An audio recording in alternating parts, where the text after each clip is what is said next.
Live everywhere. Daily Co's Radio on netrootsradio.com presents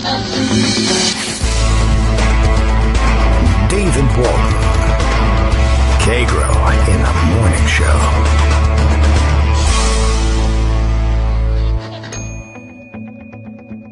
Now, here's David Waldman.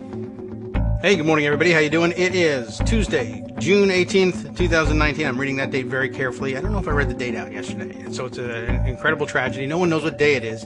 Very few people know what day it is today, and I'll tell you because I'm very strongly the military.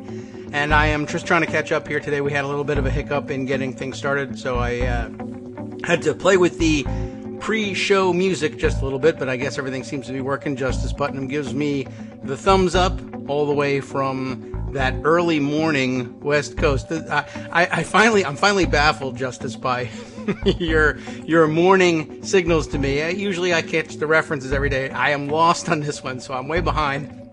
I'd love for you to explain this one. He tells me the introduction music says, "Wag the stolen with a Persian rug." I know what happened. Is that right?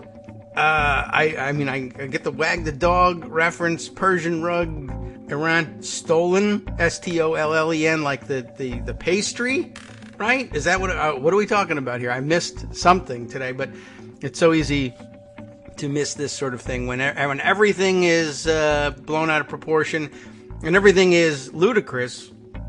I guess it's easy to lose track of these things. We're going to get to the bottom of this at some point. I'm going to blame the hiccup this morning on, how about my wife? She's not here. It's a stupid thing that just before the show was supposed to come on, I said, you know what? This thing is driving. I got to get a toothpick. There's something in there that's driving me crazy. And I ran over to get it, and we had just bought this new box of toothpicks. It's a very attractive little box made of cardboard, regular bunch of toothpicks. I had been getting this little round plastic container that stood them up on end, which was really easy to get these things out of. And I go to flip open the top of the box of this thing, and it is taped shut. And I guess my wife does not like the way the box lays flat and opens up broadly on the top, and you pull toothpicks out of the pile of toothpicks. She likes to grab them from the end. She taped the top up, and then you have to open up the sides in order to get a toothpick out of a full box. Impossible to get your finger in there. So I'm like, damn it, I got to get back to but I need a toothpick. I got to have this thing. There's enough time for me to get a toothpick out of the box over here at the drawer and then get back to the microphone. Oh, no, there's not. So I compensated by screwing around with the music. And that's the kind of day we're having today. That's really where we are at this point in life. Here we are. Oh, let's see. It's a meme from the past when Trump misspelled stolen, like the act of having stolen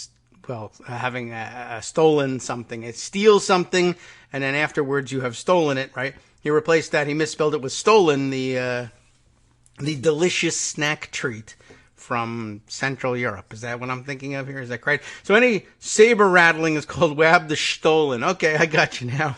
At this point, why not? He might misspell dog, too. That's impossible to do, right? No, Trump can do it. More and more attention on reading the transcripts of his interview with George Stephanopoulos, if you will. And more and more people are very strongly being disturbed by the absolute beautiful, gotta tell you, just believe me, many people don't know how beautiful the language that I destroy when I'm strongering the military really is. It's insane. Maybe we ought to read a little bit through it because it's just, I don't know, it's humorous, it's entertaining. There's plenty of other things we have to pay attention to, of course. And, there's lots to catch up on here. I'm trying to check in on various messages that are coming in, anything I may have missed or any other references to stolen that I don't know about. All right, I think we're ready to roll. Daily Coast Radio is now we're live. I can tell you that much. Bill has helped me out with that one. And, look at this. I have a leadoff question for Kagro. That's me. I have to answer the question. Bill says, can you please tell the world's moron drivers out there I don't know if we can get enough of them together to listen at the same time, but okay.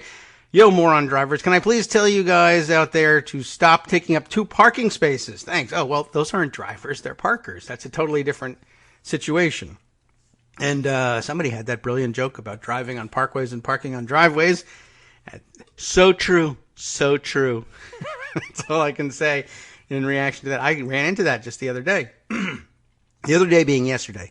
Taking one of my kids to the doctor, a little bit late. Want to get in there as soon as possible. We're in the parking lot. We're only a minute or two late. Just want to get there. And it's starting to rain very heavily. And there's one beautiful, beautiful parking space just right up front. Nobody could, I'm telling you, no, you could hardly believe it. Your head will spin. And I pulled around to get into it. And of course it was, in fact, half taken up by the person who had parked. Not even a very big car. It was an SUV, of course. And had parked it, over the line. It was halfway in. That's why the parking space was empty. Really just totally strong military wrong. That's all I can tell you. Yeah, moron drivers, please stop doing this. You could get shot. That's where we are. That's where we live in the current situation. We had a potential mass shooting situation diffused yesterday because, of course, the good guys arrived immediately or whatever, blah, blah, blah. A guy attacked a federal building. And thankfully, good guys with guns who are independent contractors and just American patriots living in Arizona were flown in and airdropped immediately into Dallas, where they took this guy out. Now, of course, there were jackbooted thugs there, armed federal security personnel and police personnel who took out the shooter who, thankfully did a terrible job in planning his attack. I don't know if you caught this thing. I don't know if you caught me trying to have my breakfast while I'm on the air here, but you could be forgiven for having missed this one. Maybe largely because of how ineffective it was, and maybe largely because of how bored we are by terrorist attacks by right-wing white male wackos here in this country. It's just plain true. A guy, he's been named. I read it. I don't even know whether, I guess I'll, because I don't care, I will adopt the policy of not reading his name aloud, because it makes as much sense as a policy goes, and I don't feel like helping the guy. I don't know whether it does anything in terms of minimizing shootings. It doesn't appear to, but I'll honor the policy, because why not? Every little bit helps. So, once again, young white male wacko radicalized online, social media presence full of pictures of himself with guns, possibly a picture of himself wearing armor, not body armor, like tactical awesome body armor, but actual knightly type armor. Though he did show up for his shooting in makeshift tactical gear as well. And that's what makes the shooting so important, is that essentially he loaded himself up with magazines for his assault rifle, put on a black mask, put on a vest of some kind, some awesome tactical pants and boots, and walked up to this federal building and started shooting in the doors. It didn't look like he had any particular plan of attack, but it doesn't matter because he's awesome and tactical. So whatever you do, he is super awesome and highly trained, well-regulated militia, et cetera, et cetera. He looks very, very, very military. He had a beautiful new uniform. And anyway, he just went to shoot up the door and scared the hell out of a lot of people. But essentially, the thing that struck me about it was, and I think the thing that made it most famous, the thing that got it any attention at all, was that there was a news photographer nearby who was coincidentally able to capture the initial moments of this guy's approach to the building and attack and publicize it that way. And the photos were tweeted around all over the place yesterday, and it struck me that what you were looking at was the guy's final moments as a good guy with a gun, final moments as a law-abiding citizen just exercising his open carry rights that the great state of Texas had afforded to him, and was at least the second time that I can think of since this rash of mass shootings and this rash of states passing open carry laws, that you actually had that. The people were just walking around and people were puzzling over, well, not sure what to do with this guy. Not as clear as cut as the case in Colorado from a couple of years ago, where we had a gunman parading down the street with his assault weapon, and he really literally was mistaken for an open carry protester who just suddenly swung the rifle around to the front and decided to start shooting. This guy, I think everybody knew what his intentions were once he was out and about and lurking around this federal building with his gun. But, legally speaking, we were literally stuck in a situation where there was really nothing the police could do about this guy until he pulled the trigger, when he was just watching him. Good guy with the gun. Good guy. Good guy. Good guy. Starting to load. That seems not so good guy. Good. Whoa! Bad guy! Bad guy! Oh no. Oh, bad guy. How come nobody saw this coming? So that's where we are. And thankfully we don't have a whole lot of people this time to bury in the aftermath of this other white male radicalized online idiots deciding to go to the local sporting goods store and equip himself as a soldier and take the war to the streets. But I guess we get lucky once in a while after all. Okay, just thought I would bring that up. It takes, it's going to take some time to get those things through. Our friend Ricky, our Canuckistani, tells us there was a shooting yesterday at the Raptors celebration in Toronto. There was, what is this? There was such what? I don't even know what you're trying to tell me here. But anyway, this guy, this mass of humanity downtown in Toronto yesterday, and so many people milling about that I guess a lot of people didn't even know what happened. They didn't hear the shooting and didn't even see the panic. But yes, I do take note of that one as well. They're all over the place, of course. We're getting bored trying to keep up with all of these. Somebody's chiming at me that I guess they're downloading something somewhere. And one of these 50,000 computers doesn't have the sound all the way down. Okay, so moving on here. To check what's in pocket and just get our bearings and figure out exactly how we can, how we'll choose to spend our day. I really have been amazed at overwhelmed really by the dumbness expressed in these Stephanopoulos interviews, but I don't know whether that's the rabbit hole we want to go down at this point. I think a better transition here would be to play off of yesterday's mention from Greg about the reports of slowing momentum behind impeachment talk among members of Congress, i.e. the ones that actually count in moving this process forward. There was a big change yesterday that got captured on video, and so that's the one that stands as the mile marker here. But there was a big change all over the place. As it turns out, it's, well, let's see. Is it all documented here in Kyle Cheney's brief tweet stream?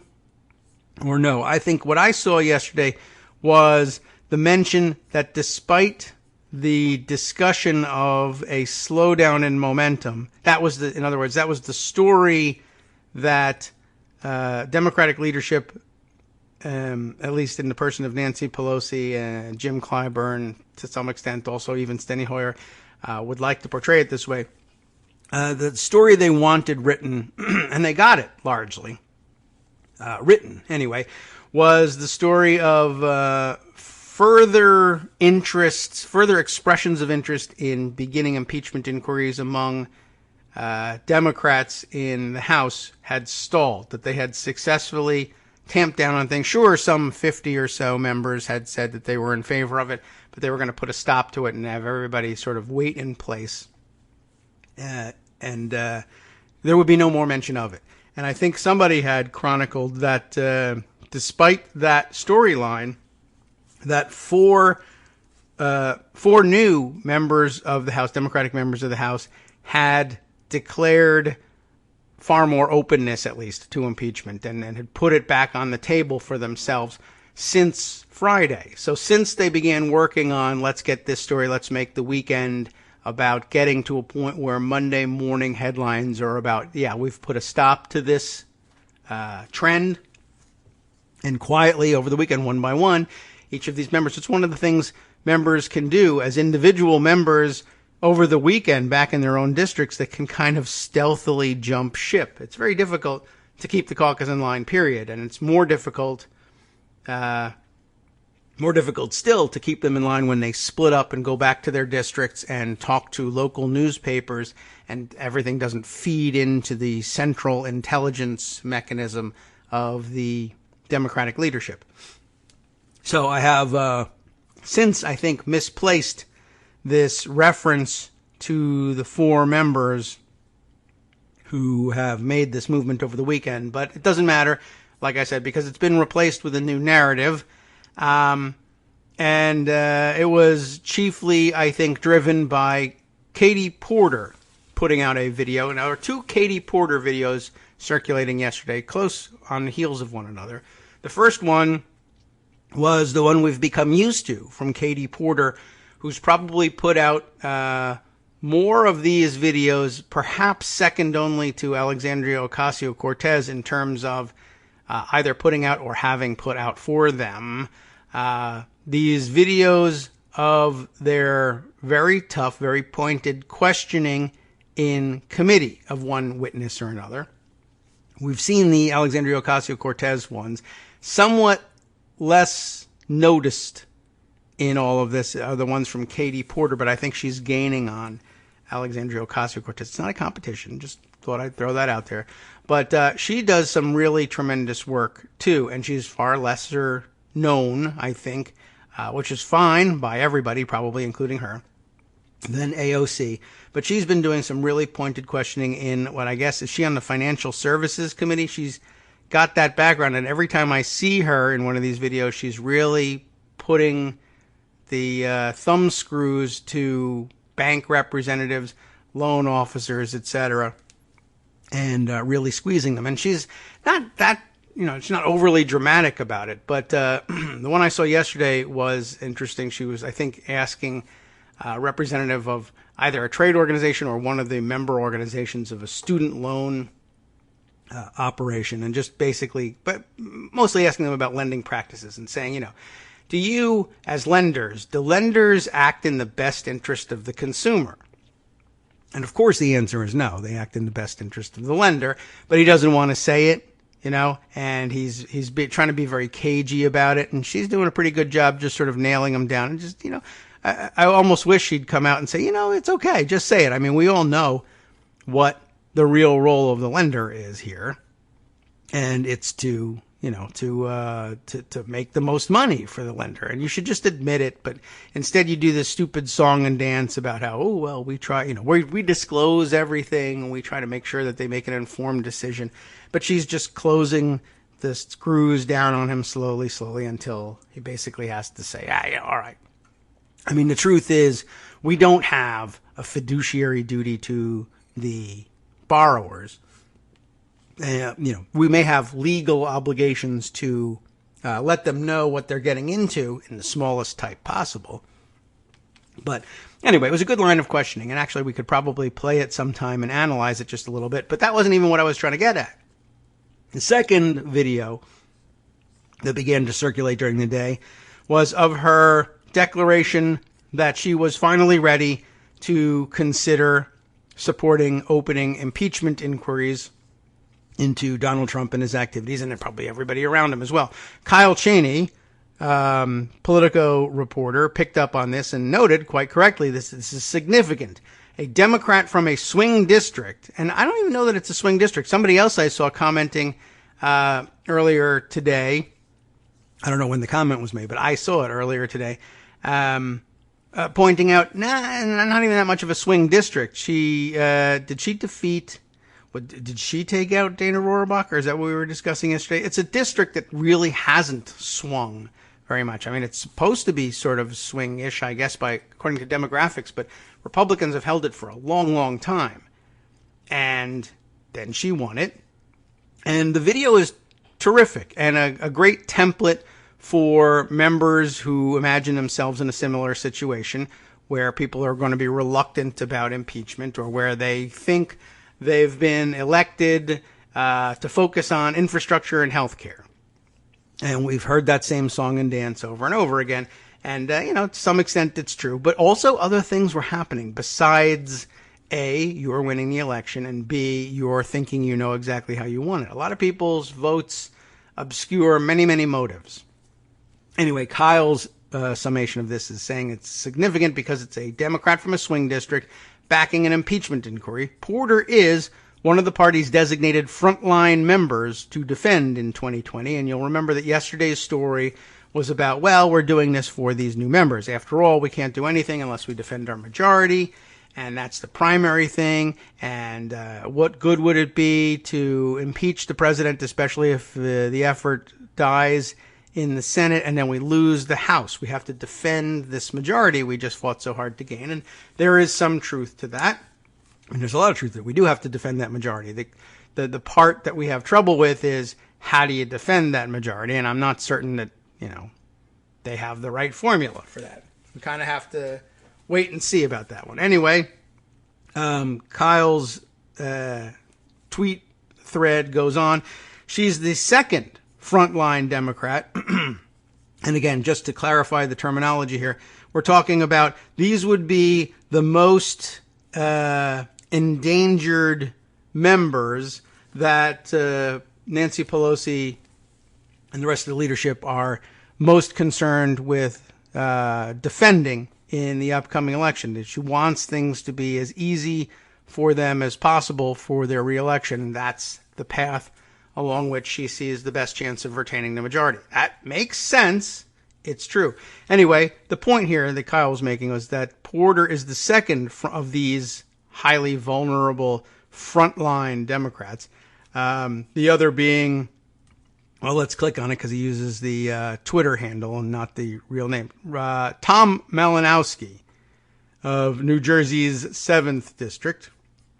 And so Malinowski and Porter, I guess very recently, to come out in support of impeachment proceedings. A lot of talk, Kyle continues, about how impeachment movement has stalled in recent days, but Porter is the fourth, there's the reference, I guess that's it. It is in here. The fourth new Democrat to embrace proceedings since Friday. And I think that is very significant. We probably ought to give some time over to listening to Katie Porter, but I don't know, 3 minutes and 25 seconds. Although there won't be copyright issues, I don't think. She's not claiming a copyright in that video because it's official business. So I think we could actually get away with it. And because of that explainer, I think now that's a fascinating thing. Now it's a procedural thing. We almost have to play it. However, we are coming up on our break, and we'll bump into that. And also that gives us a chance to jump over to this tweet. I don't know if this was part of the count or whether this is a new one. Representative Dan Kildee of Michigan's 5th Congressional District. I don't know if you thought about this coming from these quarters. He tweeted yesterday at 9 p.m., which is primetime news time, I guess. Not really. I have been very reluctant, he says, to use the tool of impeachment and have always viewed it as a tool of last resort. But there's a big but here, and it's not Donald Trump's. But I've come to the conclusion that the president's actions have brought us to a moment where Congress must open an impeachment inquiry to defend the rule of law. And there's really no other conclusion that you could possibly come to. So thanks, Dan, for coming to that conclusion. Maybe I shouldn't thank you. It was inevitable, right? It had to happen. All right. Let's see. There's a number of other things, of course, we want to get to, but maybe we'll take care of some additional business right after the break and get it out of the way early. Yesterday, I read from a couple of articles. Oh, yes, this gives us a chance to try to correct a pronunciation to Quinta Jurecic, we were saying yesterday, and I am informed by Judy Vincent, who has, I guess, some experience with, what did we decide? Some sort of Central European Slavic surnames, that perhaps the pronunciation, Slovak in particular, but that what we were saying, Jurassic, may be something along the lines of Jurachik rather than Jurassic.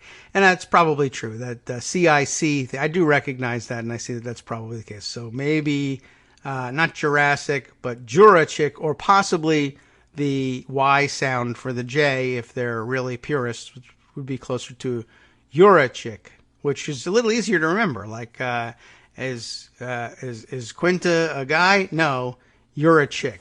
That's really pleasing to the feminists to hear it expressed that way. But at least it helps us remember something like what could possibly be a more correct pronunciation. Anyway, we read her piece yesterday, the first one of which was very easy to understand why we were including it in our read.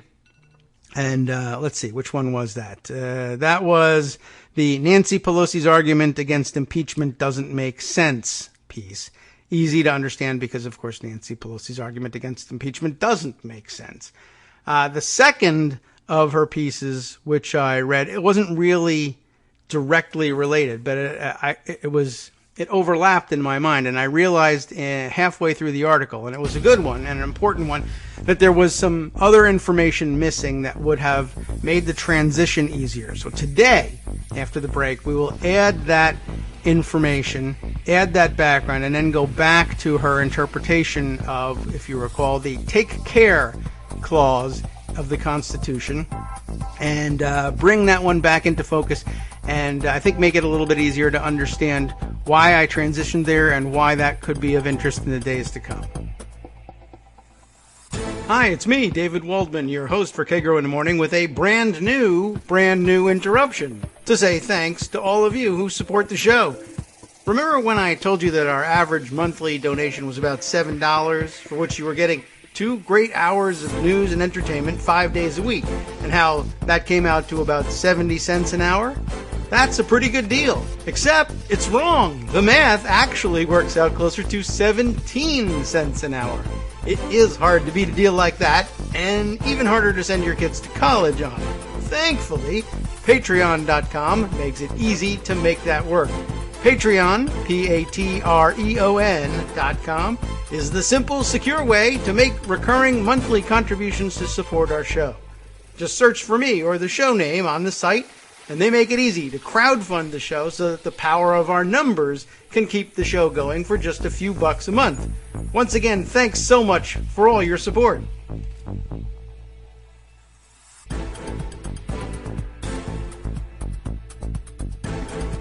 Welcome back now to the Kagro in the Morning Show here on Netroots Radio.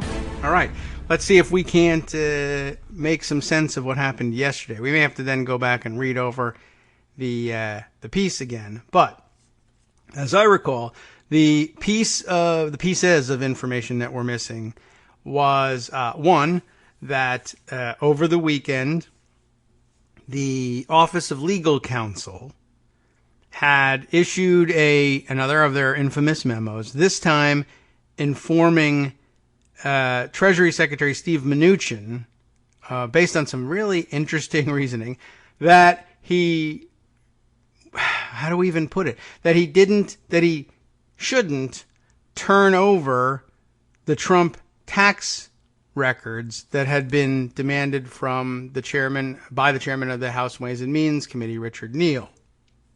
And I say it's interesting reasoning because reasons. Let's go to this. I have here the tweet thread initially covering it from Eric Columbus. Eric describes himself on Twitter this way: an Obama appointee for 8 years at the Department of Justice and Department of Homeland Security. By the way, also for your information, former Yankee Stadium hot dog vendor and Senate Judiciary Committee counsel, not at the same time. Okay, important pieces of information. So, this OLC memo, it's another doozy. to say the least. And they get right to it here. And I guess there's a couple excerpts of it. They're pretty small print. I don't know whether we'll read all the way through it or not, but check this out. OLC concludes, Eric says, that Mnuchin was within his rights to refuse House Ways and Means request for Trump's taxes. But OLC essentially concedes that Mnuchin would lose if a reviewing court reached the merits. Does that make any sense to you? Well, it really shouldn't, but I think we can try and help it along here. There's a link to the whole memo, and there's no way we're reading that on the air. But he then tweets again to follow up and saying, in a nutshell, OLC says the House's stated reasons for wanting Trump's taxes are pretextual. Remember that there was this big fight in this area and in other in some of the subpoenas to his accounting firms and banks in particular.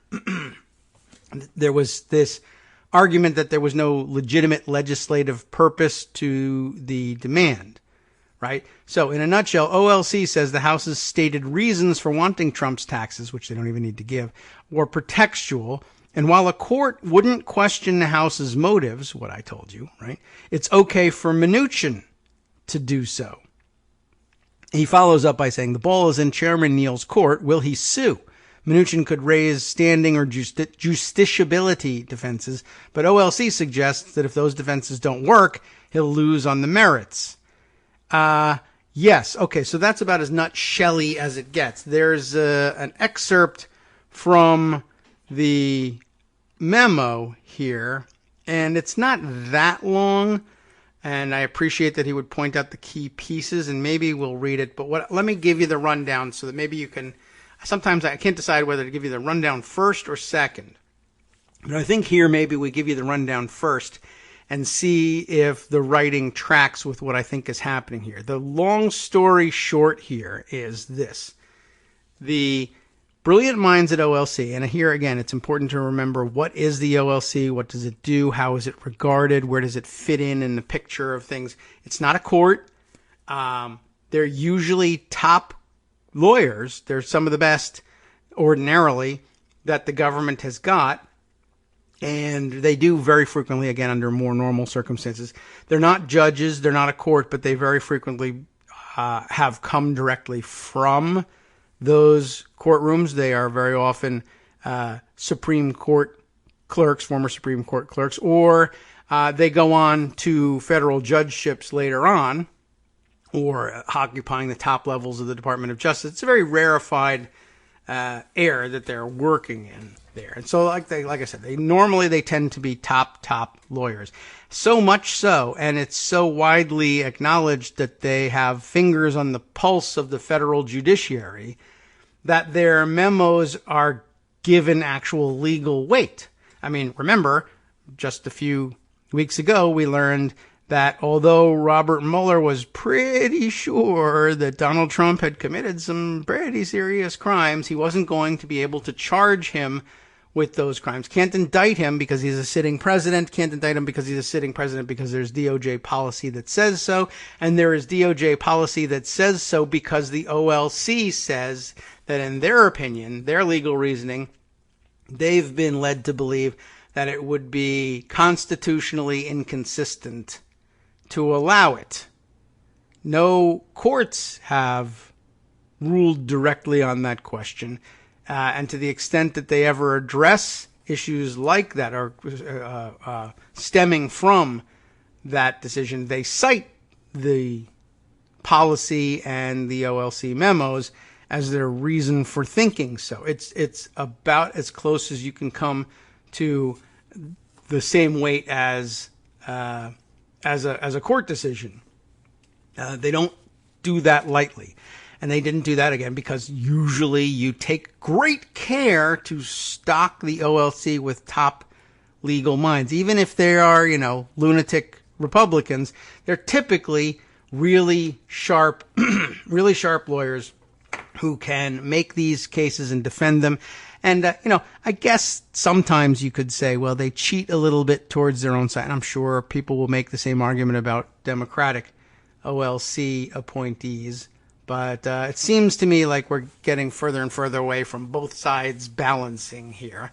But the argument could be made that occasionally Republicans and conservatives cheat a little bit in that they bend the law a little bit more. They take advantage of the status of being in the OLC.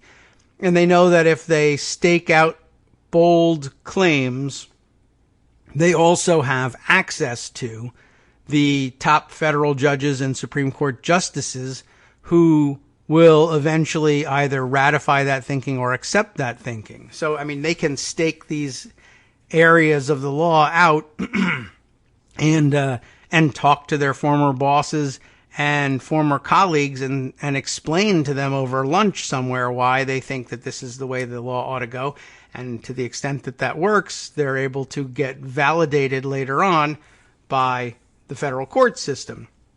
So it is something that feeds back on itself a little bit from time to time. But anyway, the real point is that, one, we used to give OLC memos that kind of weight because the OLC used to be run as a serious organization. And two, they were usually right about things because they took great care to try their best to guess where a court would likely go, even if they ended up on that court later on, steering the project or the decision themselves. Anyway, so what's happening here in this case, though, that makes it so weird and anomalous, is that the OLC is saying, look, we're reasonably sure because we're the OLC, and in a very traditional sense, we know where the heads of federal judges are. And if they aren't there yet, we can move them there. If you were to find yourself in court, plain bottom line of the statute is you gotta give the tax returns to the chairman of the Ways and Means Committee. The statutory law says the chairman asks for them, you give them. That there doesn't have to be a reason given at all, and much less would you have to test that reason against this imaginary legitimate legislative purpose standard. There is no such standard. The chairman asks, the chairman gets. Now, there's always room for suing and saying, well, this statute is either unconstitutional or somehow otherwise unreasonable. It does say this, but it shouldn't be allowed to say this. You could overturn the statute if you wanted to, and sure, there's room for that. And sometimes you try it and you get stomped, and sometimes you try it and you get a surprise. You win. Anyway, what the OLC here is saying, it's pretty clear, just like all those stupid liberal hippie bloggers told you, the law says the chairman asks, the chairman gets. To the extent that you need to try to impose a legitimate legislative purpose test on the situation, courts are going to say, look, we are a co-equal branch. We don't stand in the way of these sorts of things. We give wide berth, great deference to the legislative branch. How do we determine whether or not there is a legitimate legislative purpose? If the legislature says there's a purpose and the legislature itself is legitimate, that is a legitimate legislative purpose. We don't ask, well, what are you going to do with it? We ask, who are you? You're Congress. Statute says you get to have it. All right. That's the end of the inquiry. But this is where it gets interesting. The OLC also says if you were in court, it's true, you would lose. But you're not in court. Not just because I'm not a court, but because Richard Neal hasn't bothered to take you there either. But we're not a court, and we're not in one, so in a court you would lose, but lucky for you, you're not in a court. So we would say, don't do it, which is kind of weird, because that's not really what the OLC usually would do. It's not usually in the game of saying, well, we're not in court, so disobey the law. The whole point of going to the OLC, usually for presidents, is, well, we're not in court yet, and we don't want to get there. Can you keep us out of it?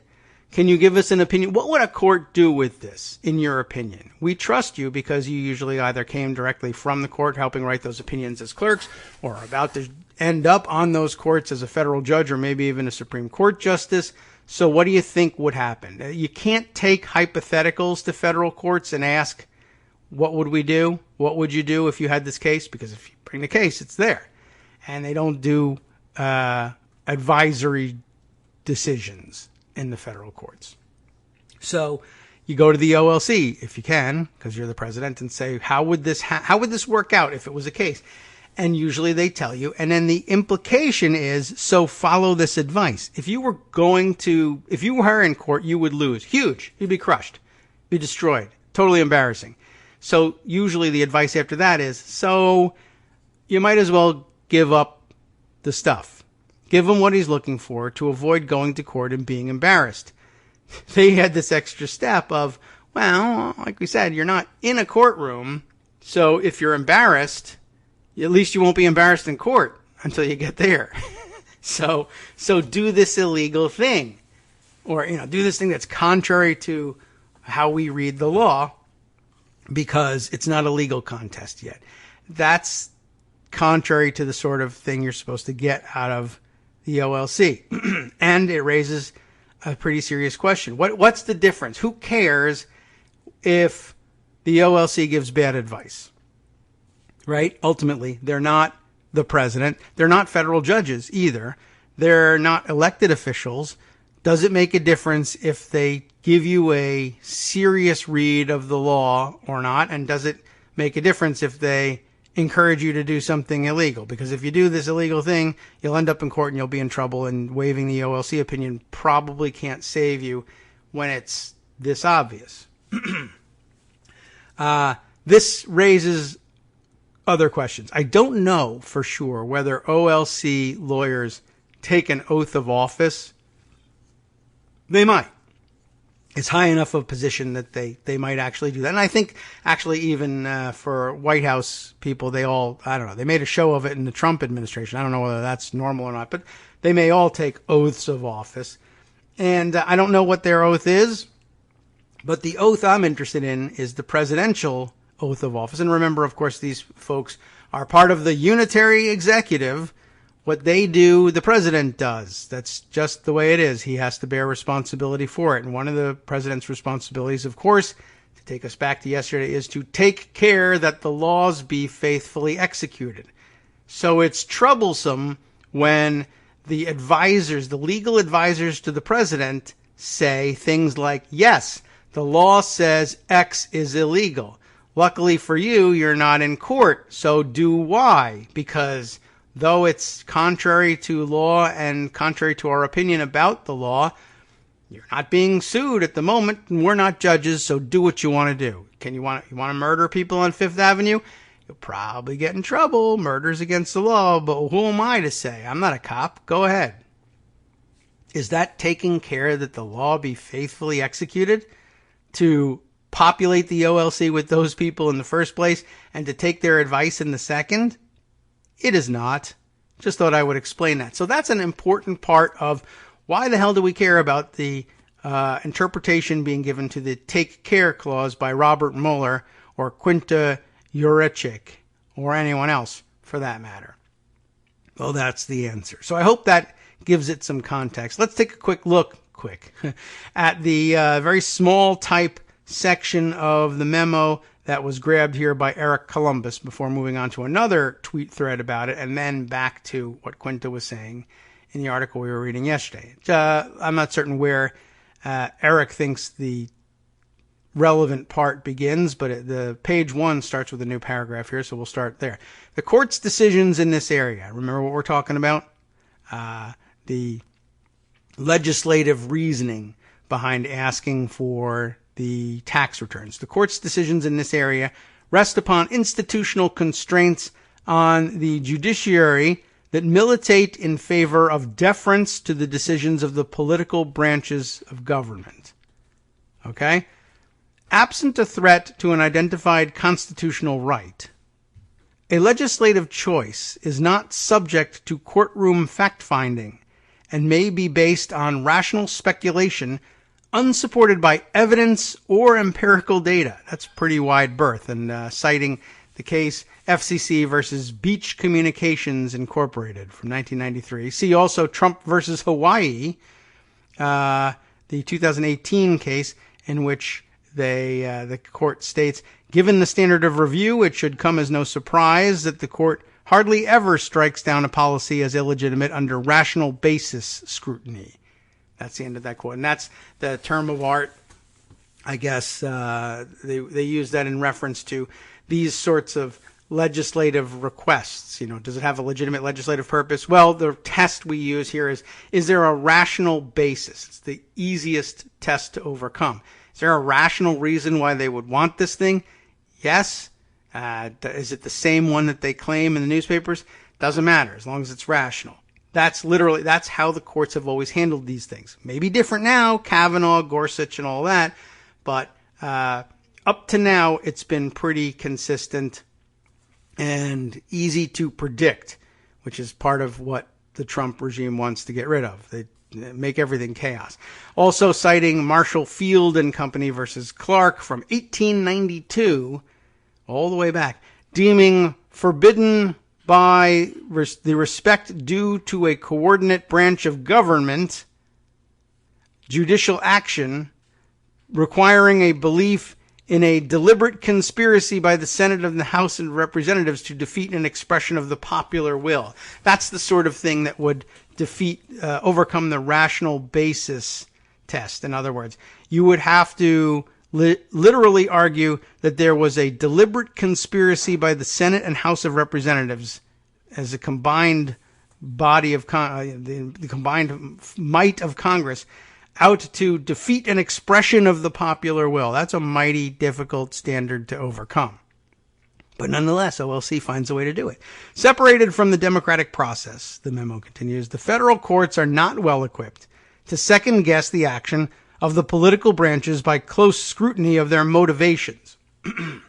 It's very difficult to read the motivations of 535 members of Congress who may have competing motivations in their own heads, much less the worry of 535 of them coming to some sort of agreement, which, by the way, is an interesting carryover from the discussion hinted at earlier about members of Congress in marginal districts coming to their decisions about whether or not they were elected to consider impeachment or not.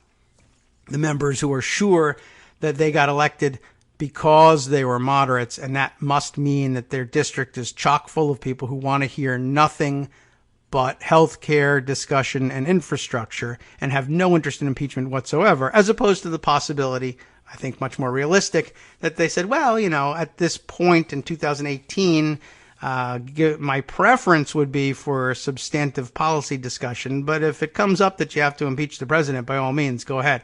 I have no love for this guy, and as difficult as it is to deal with something like that, I'll take a little bit of the, I'll have the discussion of infrastructure and healthcare later. But, competing interests, competing motivations, difficult to know what every single voter in your district did. But that's all the more reason to stay open to the possibility that you don't fully grasp everyone's motivations and priorities. Anyway, as we said here, that now shows up in trying to divine purpose from the Congress, right? Impossible to do. Now, continuing, this is why the Supreme Court has recognized that so long as Congress, quote, acts in pursuance of its constitutional power, the judiciary lacks authority to intervene on the basis of motives which spurred the exercise of that power. The Constitution presumes that absent some reason to infer antipathy, even improvident decisions will eventually be rectified by the democratic process, and that judicial intervention is generally unwarranted no matter how unwisely we may think a political branch has acted. These same, and both of these cited to various cases, Baron Blatt being the first, and Beach Communications, earlier mentioned, being the second. These same limitations do not apply to the executive branch, which operates as a politically accountable check on the legislative branch. The founders separated the president from the Congress, giving him a separate political constituency to which he alone was responsible, and the means to resist legislative encroachment upon his duty to execute the laws. That's the Freytag versus Commissioner case from 1991. Noting here Scalia's concurrence in part. And let's see. Also, see, it says the constitutional separation of powers. Apparently a masterwork also from the OLC opinions in the past, explaining that the executive's independent constitutional obligation to interpret and apply the Constitution is of particular importance in the area of separation of powers, where the issues often do not give rise to cases or controversies that can be resolved by the courts, due in part to the limits of jurisdiction and justiciability. Having real trouble with that word today. The head of the executive branch, who is elected separately from Congress, ultimately must answer to the people for the manner in which he exercises his authority. The separation of powers would be dramatically impaired were the executive required to implement the laws by accepting the legitimacy of any reason proffered by Congress, even in the face of clear evidence to the contrary. In order to prevent the special danger of congressional usurpation of executive branch functions, we believe that Treasury must determine for itself whether the committee's stated reasons reflect its true one or is merely a pretext. What a flip-flop the OLC makes in that. In the space of 3 paragraphs, it goes on to say, it says, no court will ever allow itself to exercise the kind of judgment you're asking them to exercise with respect to congressional intent here. The congressional request, demand, for those tax returns stands on its own, and there isn't a court in the land ordinarily that would be willing to say, yes, this legislative purpose is invalid. And then it goes on to say, so it must be the case, since legislative purposes, they imagine, can be invalid. And even the courts would recognize there could be such a thing. For the courts to recognize it would require a showing of a massive conspiracy among the 535 members of Congress to overturn all rule of law and all of the popular will. But there is another way.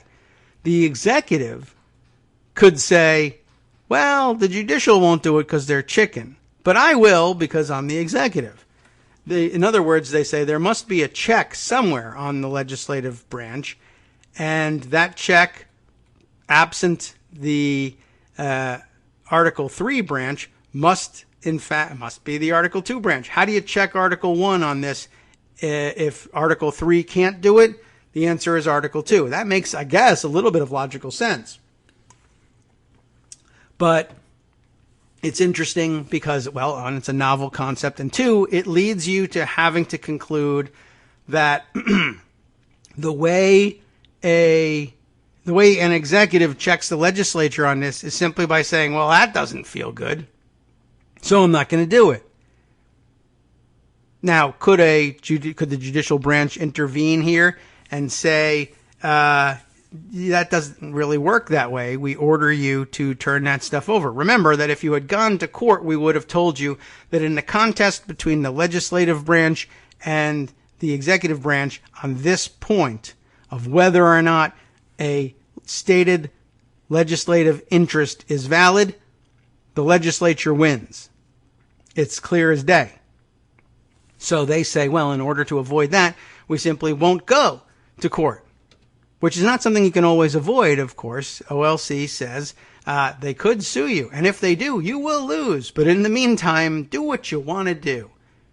3 paragraphs to get from there's no question whatsoever in my mind that you will lose to, but you haven't lost yet. So do what you want to do. I think that's pretty amazing.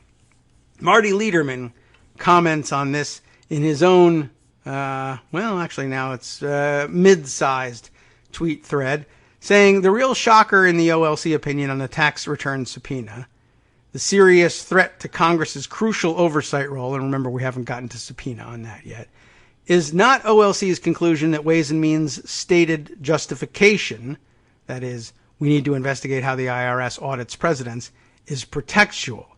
The real shocker is something else, apparently. Instead, it is the opinion's assertion that what it rightly identifies as the real, or at least principal, reasons for the subpoena are illegitimate. The key, he says, is footnote 19, listing the many reasons House members have articulated. Is that actually in, take a look. Does Columbus's collection here include the footnote? I don't think it does. Not footnote 19, anyway. We could take a look at it, but coming up on another break here. Maybe during the break I'll scan it and see whether that's worth taking a look at. But Marty goes on to say, so it's in footnote 19, listing the many reasons the House members have articulated for why they do want to see the returns. He discusses them briefly. Namely, to discover and expose to the public Trump's potential conflicts of interest and ties to foreign nations. Okay, right?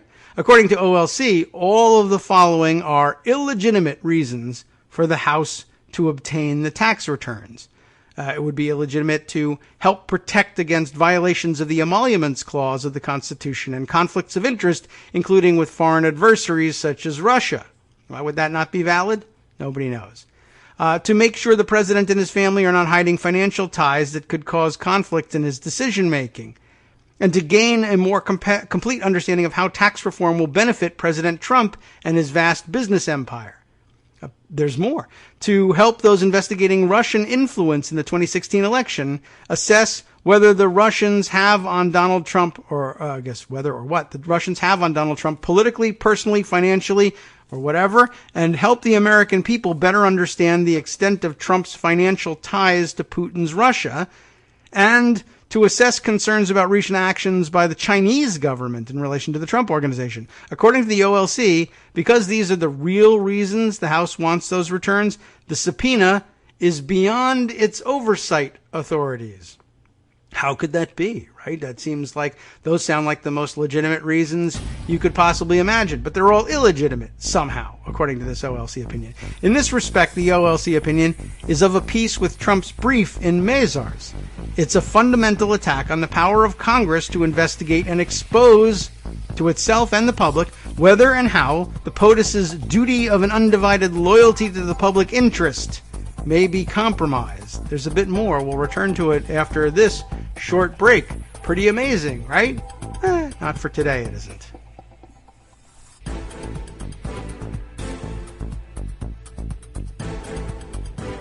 Welcome back now to the Kagro in the Morning Show here on Netroots Radio. I like the way that fits into the end of the music there. Okay.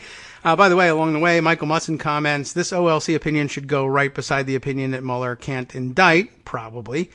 But he should absolutely try anyway, because he isn't in court yet, and there's a rational basis to believe Trump has violated several laws.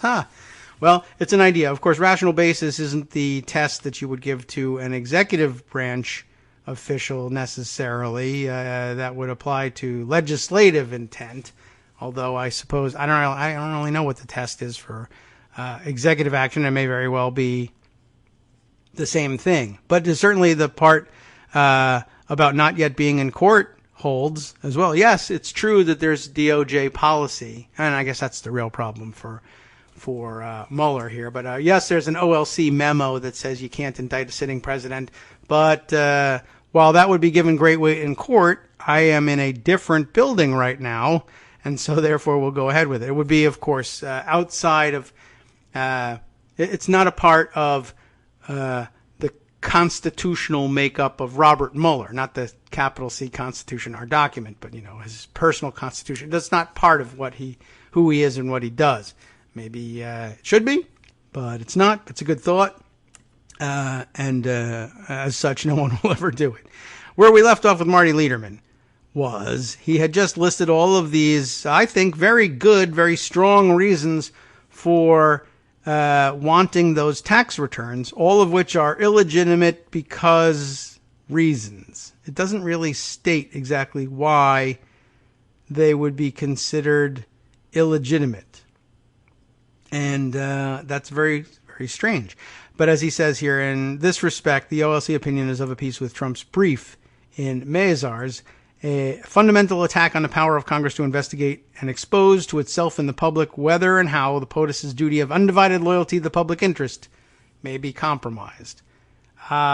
Yes. In other words, it is a frontal attack on one of the basic functions of of Congress, which I think is what's driving people like Katie Porter and I guess Dale Kildee and who else's name did we mention earlier? Somebody from New Jersey who I can't remember. And it starts with an M, and that's all I can remember. And maybe that's all you're going to get out of me. Oh, yes, Malinowski. Okay, I flipped windows and got back to the name. Okay.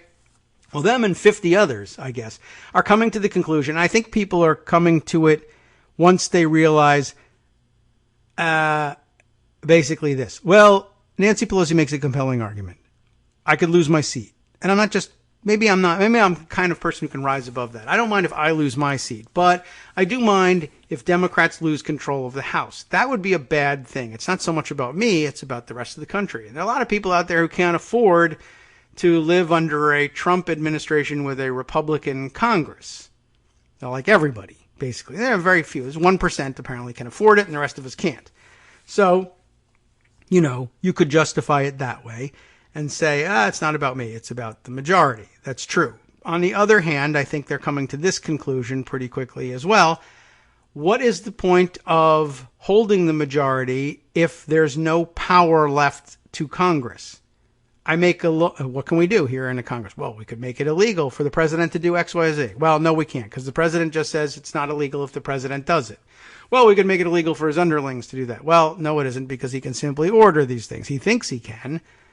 And we think he can't, though, right? Yeah, that's right. We think he can't. But then he does. And what do we do about it? If we're not willing to say, that's it, you're not the president anymore. Or at least we're going to try to make you not president anymore. We're going to impeach you. If we don't do that, and I understand your argument for why we wouldn't want to. I don't think it's right, but I understand the argument. But if we don't do that or can't do that, what's the point of being here? Boo-hoo, I lost my seat in, the gang that couldn't shoot straight. Suppose, for instance, my support for impeachment cost me my membership in the Shriners Club, right? Would anyone cry for me about that one? I like the guys at the Shriners. I enjoy their company. The little cars are a fantastic perk. I don't think you get them for free, but I like that the hats are amazing. The camaraderie is just beyond compare. Whatever your attraction to the Shriners, the charity work that we do, the hats, the cars, the suits, whatever. Suits are their own, I think, but the lapel pins, whatever your motivation is, it's taken away from you, right? Okay, there is that sadness. But if you were to come to me and say, by virtue of my being in the Shriners, I can set national policy. I create laws. People have to hear and obey. That's power. Right? And if I lose my seat in the Shriners, I'm not going to have that power. Well, no, wait a second. The Shriners don't have that power. Congress does. Oh, yes, right. What was I saying? Oh, wait a second. No, it doesn't. I was right inadvertently, but I was right. The Congress can't make laws that everybody has to obey. They can't make the president or the executive branch departments do things because the president says no to it and goes and does his own thing anyway, and Congress can't seem to find a way to undo that, block it, make it not happen, because we've foreclosed the one way, the ultimate tool that we have in fighting against this thing. We can't impeach him because we might lose our seat, and if we lose our seats, we won't have any power. So in the meantime, we're going to have to sit here without any power and hope that the power comes back on one day, and then some other president we can enforce this against, maybe, if they agree. But if they don't, well, you know how it goes. We can't afford to lose our majority then either. So it's, a little bit of a paradox.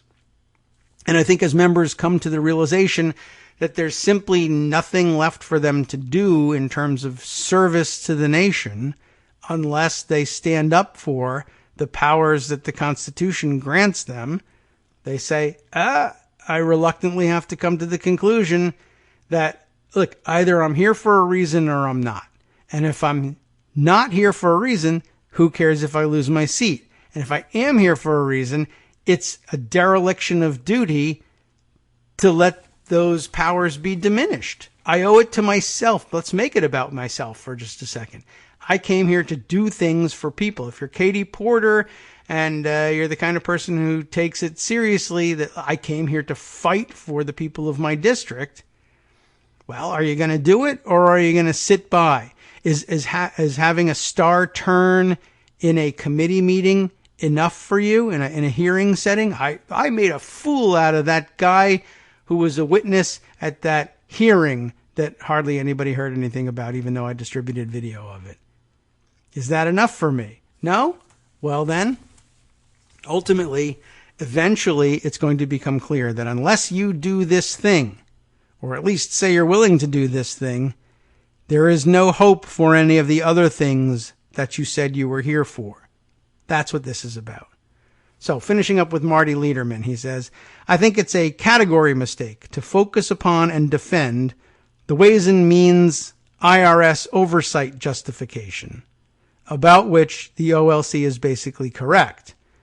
Even if it's not pretextual, it's certainly not what's driving the train either, for there are much more important matters at stake. The real scandal, though, he says, is footnote 19, i.e., what Trump and the OLC think Congress is constitutionally forbidden from investigating. That is pretty weird, and maybe, I think he described it all. There's no reason to go and read footnote 19. It's pretty startling. On top of everything Eric Columbus had to say or had to hint at in his tweet thread, on top of it all, the absurdity of saying, true, it would be a slam dunk in court, but you're not in court, so go for it. On top of all of that, the OLC, on whom we're depending for Robert Mueller's decision not to simply say, yeah, the president is a huge crook. He's a criminal and he ought to be indicted. If it wasn't for the OLC, he would have said that, but the OLC is the OLC. Now, though, the OLC is being used to say things like it would be illegitimate for the Congress to want to know whether the President of the United States is in the pay of the President of Russia. How is that? I wonder, do they even attempt to justify that? That I don't know. That would be a good reason for reading footnote 19 and everything that surrounds it. But now, to give some context back and to remind you of what was said yesterday, I fear that without that context, Quinta Jurečic's piece on Robert Mueller's interpretation of the Take Care Clause might have been lost. I got that feeling halfway through the article, and then we only got halfway through the article, that we had somehow, from skipping the previous discussion that we just had today, left people adrift or confused. But maybe you're smarter than I think. That's always a possibility. It's a really good one too, because I'm constantly being corrected and surprised by everybody who tweets it. Yeah, I actually happen to be have some subject matter expertise in this, and you never know who's listening. But I got the feeling that this would help us to reconsider Robert Mueller's Take Care Clause. So, well, I don't know if we're going to run all the way through it again, but let's give you a taste of it now in the light of this context provided by Eric Columbus and Marty Lederman. Remember, this is also important. This was written in late April of this year. So, written before the OLC's memo, I think, right? April 20. Well, when is the... Yeah, I guess so, right? It's written before the release of this OLC memo, but not, of course, it's written after Mueller's expression of why he constrained himself, having released his report at last. So that's where we are. The report comes out. He says the OLC and subsequently the DOJ policy based on the OLC memo constrains me from indicting the president. And everybody wonders why. And now, so she writes this, and then after that, it is revealed to us that the OLC is at this point a gang of lawless thug wackos. And although it was a very different OLC that issued the memo upon which the DOJ policy is based, And in that sense, even if the new OLC isn't worth honoring in its opinions, the old OLC certainly is. Well, maybe not. And essentially, I guess all the arguments Armando has been making all along the way should probably convince you, maybe we always gave the OLC too much deference. Anyway, over to Quinta again. Let's recap what we learned from yesterday. When it was finally unveiled, the structure of the Mueller report, you remember this, was consistent with what everyone expected. 2 volumes, one on the Russian question and the other focusing on obstruction. Tucked into the back of the second volume on obstruction was a small 12-page section in which the special counsel's office tackled the legal arguments made by President Trump's attorneys in his defense. Mueller's legal analysis, examining the interaction between Article 2 and the obstruction statutes, is a rich text, and there's plenty to debate about his conclusions. But I am here interested less in whether Mueller's legal reasoning is correct and more in what that reasoning says about how the special counsel seems to understand both the presidency and this specific president. Of particular interest is the special counsel's reliance on the Take Care Clause, an evocative portion of the Constitution to focus on in a report concerning a man who has shown little inclination to take care that the laws be faithfully executed. Remember that that's a part of his oath of office. And so a part, as she describes later on, in 2 sections of the Constitution, the president is charged with this duty. In later doctrine, we learn that at least one legal theory that prevails in this country, believe it or not, that of the unitary executive, that the OLC, as part of the executive branch, presumably plays into this. They, too, would have a duty to take care that the laws be faithfully executed, in that they're advising the president on how to proceed. And they know very well that the president is likely to proceed in accordance with their advice. That would give them, even absent their own taking of an oath of office, which they might very well do, that would imbue them with the same care. And by the way, as officers of the court, as practicing attorneys, they would have the same duty to care. A lot of people are sort of surprised by sometimes what the duties of an attorney to the court are, and maybe some people are surprised to learn, for instance, that routinely, in every case, whether they're of constitutional import or not, there is a duty of the attorneys for the parties in any case to acknowledge and address contrary authority in their case. In other words, if you find, in the course of your legal research, obviously you're going to find a bunch of cases decided by courts in the past that argue that you've got the correct theory of the current case. But almost certainly there are some cases out there that would seem at least to argue that maybe your theory is incorrect, that would point towards the opposite outcome. It's good, well, I'll start by saying you're under obligation to bring those up and discuss them anyway, even though they don't help your case. Now, why would you require that an attorney bring to the attention of the court contrary authority that might hurt that attorney's and that client's case? And there are a couple answers for it. One of them is that, look, they're going to be brought up by the opposing attorney anyway. If you found them, that they found them. And you do yourself a favor by being prepared to argue against them anyway. But secondly, this is a court that's, in court we're about finding fact and finding the truth of the matter to the extent that we can. And we as judges have to sit in impartial judgment of the facts and the cases that have come before and the facts of this case. And we have to be able to in order to do that, we have to be able to know all there is to know about supporting and contrary authority. And it's your job as sworn officers of the court to help us do that. If you hide that information from the impartial finder of fact, you're perverting the judicial system. You are obstructing justice if you do that, right? So that's where the obligation to cite and address contrary authority on the lawyers comes from. That is incumbent on lawyers in any case, no matter what they're talking about and how unimportant this thing may be. They all think it's important, of course, when they're working on it. That's the duty they owe to their clients. But if it exists for ambulance chasers, it should certainly exist for the OLC, especially given the subject matter of the material they work with. And I think that's easy enough to tie to the obligation that they have to take care, or help the president take care, that the laws be faithfully executed. Back to Quinta here. Barr's June 2018 memo to the president set out the argument that this section seems to counter. The president cannot obstruct justice by taking action solely under his Article 2 authority. If he's acting, in other words, if he's acting solely under, and cleanly under Article 2 authority, there's no way that he could be accused of obstructing justice.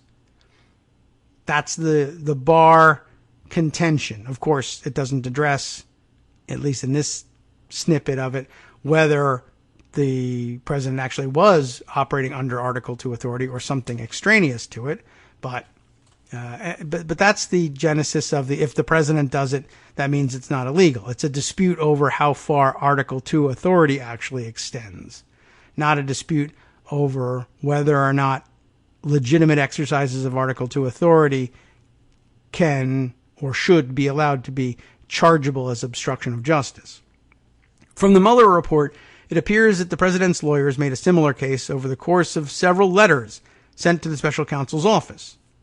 Mueller also addresses a statutory argument by the president's team regarding the scope of 18 U.S. Code Section 1512C, the general obstruction statute.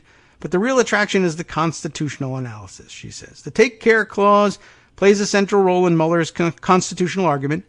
Jack Goldsmith and John Manning have studied the protean nature, of the clause and the many contradictory interpretations courts have adopted.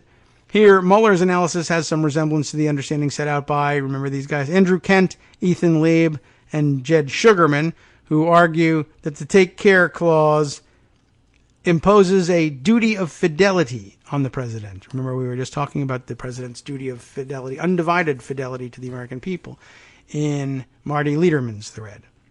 Mueller does adhere to well-established readings of the clause as empowering the president to exercise prosecutorial discretion and remove officers, but he also reads it as constraining presidential action, writing that the concept of faithful execution connotes the use of power, I'll add a word here, only in the interest of the public, not in the office holder's personal interests. The duty to take care can also be a limitation on discretion, is what she's saying here, and what she's saying that Kent, Leib, and Sugarman argue.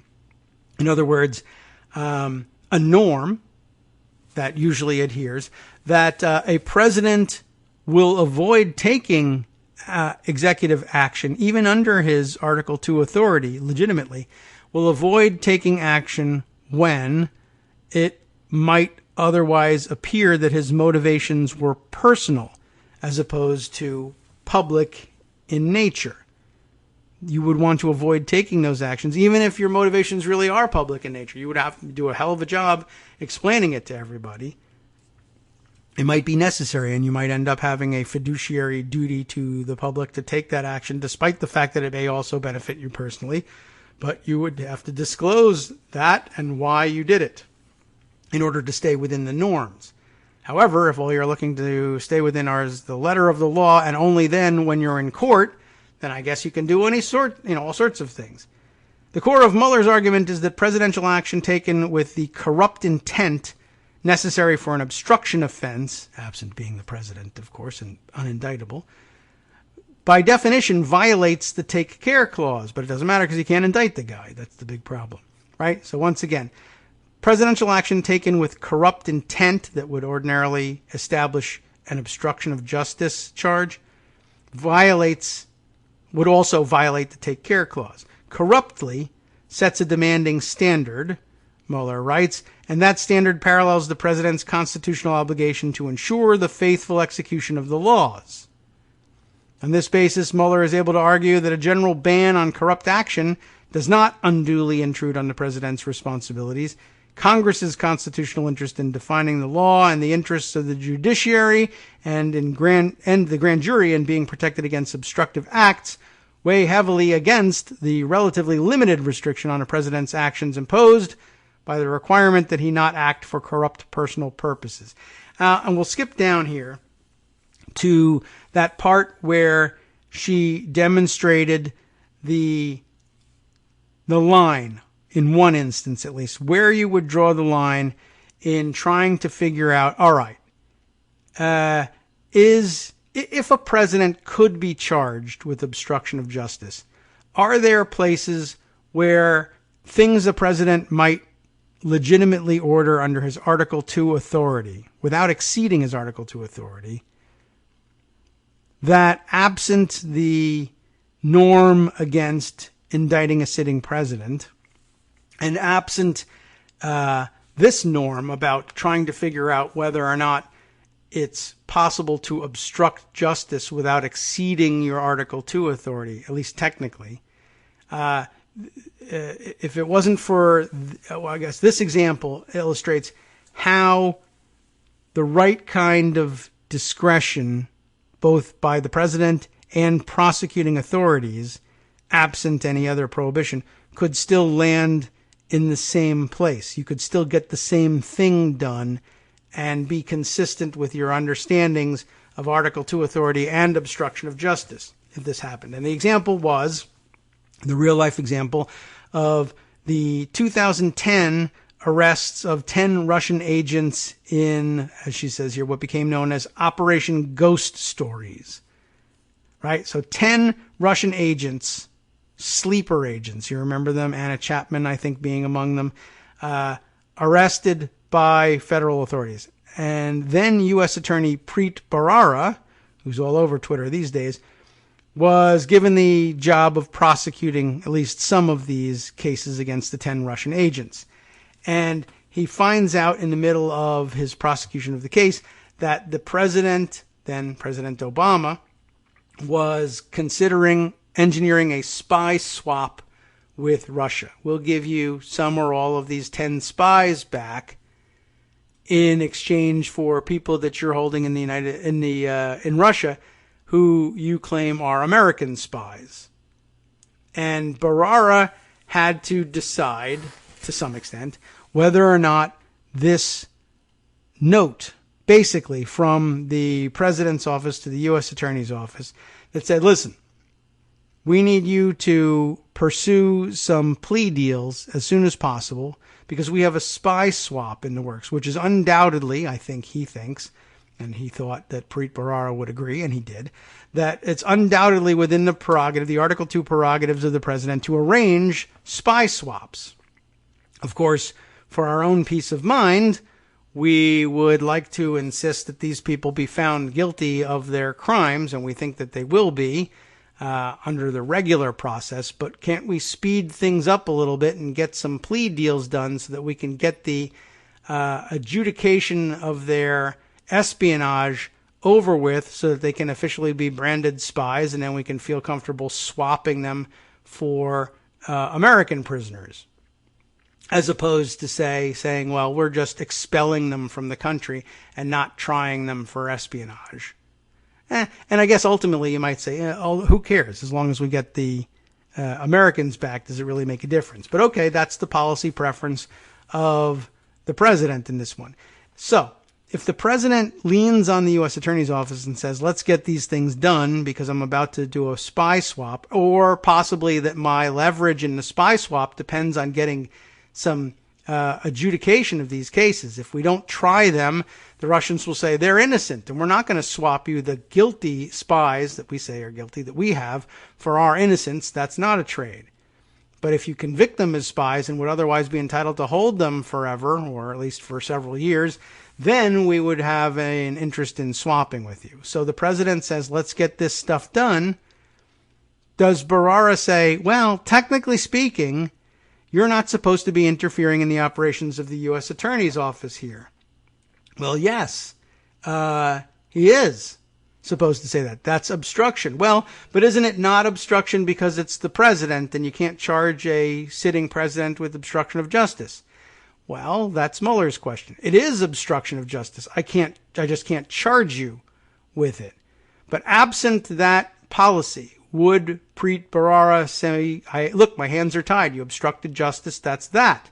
Or would Preet Bharara say, no, under legitimate Article 2 authority, you are conducting diplomacy and arranging a spy swap, and I have no business obstructing that with my prosecution of these alleged spies.